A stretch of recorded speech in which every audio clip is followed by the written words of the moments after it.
Hello friends, आज बात करते हैं वुमेंस हेल्थ के ऊपर।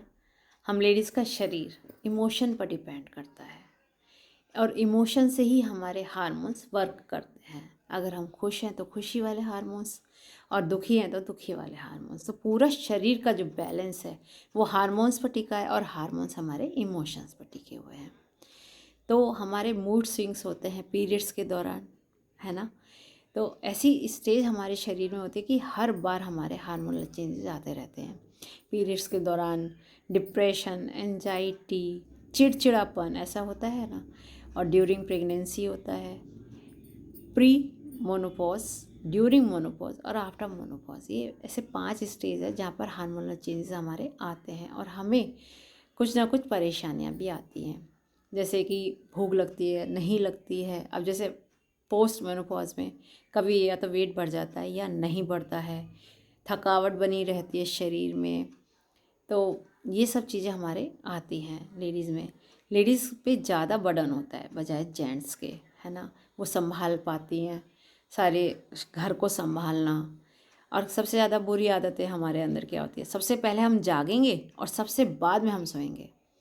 तो सबको खाना खिलाने के बाद हम खाएंगे या फिर बचा हुआ खाएंगे। वी आर नॉट डस्टबिन कि बच्चे ने छोड़ा हमने खा लिया, पति ने छोड़ा हमने खा लिया, कल का बासी बच गया तो हमने खा लिया, फ्रिज का रखा हमने खा लिया। क्यों? यही सब चीज़ें हमारी गलतियां हैं। अगर हम ऐसा करते हैं तो हम अपने शरीर के साथ बहुत गंदा व्यवहार कर रहे हैं।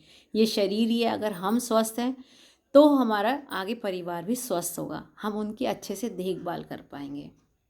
तो जो एक लेडीज़ है उसको अपना बहुत ज़्यादा ध्यान रखना चाहिए। ये नहीं कि परिवार का ही ध्यान रख रहे हैं, अपने लिए कोई समय ही नहीं निकाल पा रहे हैं। लेडीज़ को ना तो अंडर वेट होना चाहिए ना ही ओवर वेट होना चाहिए। तो BMI ना तो 18.5 से कम हो और ना 22 से ज़्यादा हो, तो हम हेल्दी हैं। अगर माना कोई लेडी अंडर वेट है तो उसको क्या क्या परेशानियाँ हो सकती हैं। हमेशा वो थकावट में ही रहेगी, है ना। और उनको क्या है कि उनका BP कम रहेगा, इनफर्टिलिटी के चांस होते हैं। एक तो उनको पहले प्रेगनेंसी में ही बहुत प्रॉब्लम होगी, 7-8 महीने तक बच्चा होल्ड कर पाना उनके लिए बड़ी परेशानी वाली बात होती है। माइग्रेन की प्रॉब्लम इन्हें होती है, कई कई दिन तक पीरियड्स नहीं होते। तो ये सब परेशानी अंडरवेट वालों के लिए। ओवरवेट वालों को क्या, उनको BP, थायराइड, ठीक है, और जो है हार्मोनल चेंजेस के कारण ब्रेस्ट कैंसर के चांसेस, ओवरी कैंसर के चांसेस। तो ये सब हाई BP के कारण, तो मतलब हाई मतलब ज़्यादा वेट के कारण ये सारी प्रॉब्लम हो सकती है हमें। अब हार्ट डिसीज़ भी इसी कारण से आती है, क्योंकि हमारे शरीर में फ़ैट बढ़ गया।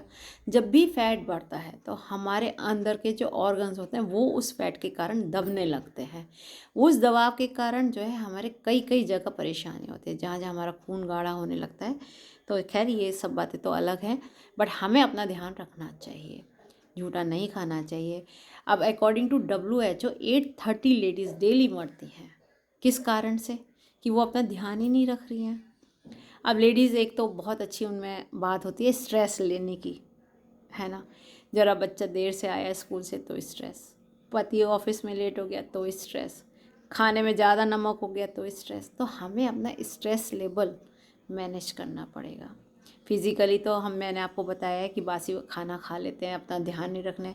तो 3 स्टेज, फिज़िकल, मेंटल और फाइनेंशियल, हमें तीनों जगह अपना ध्यान रखना है, देखना है कि हम कैसे अपना ध्यान रखते हैं। फाइनेंशियली इंडिपेंडेंसी भी एक बहुत बड़ा कारण होती है स्ट्रेस का।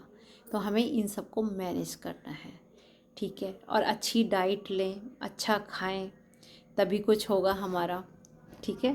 Thank you so much.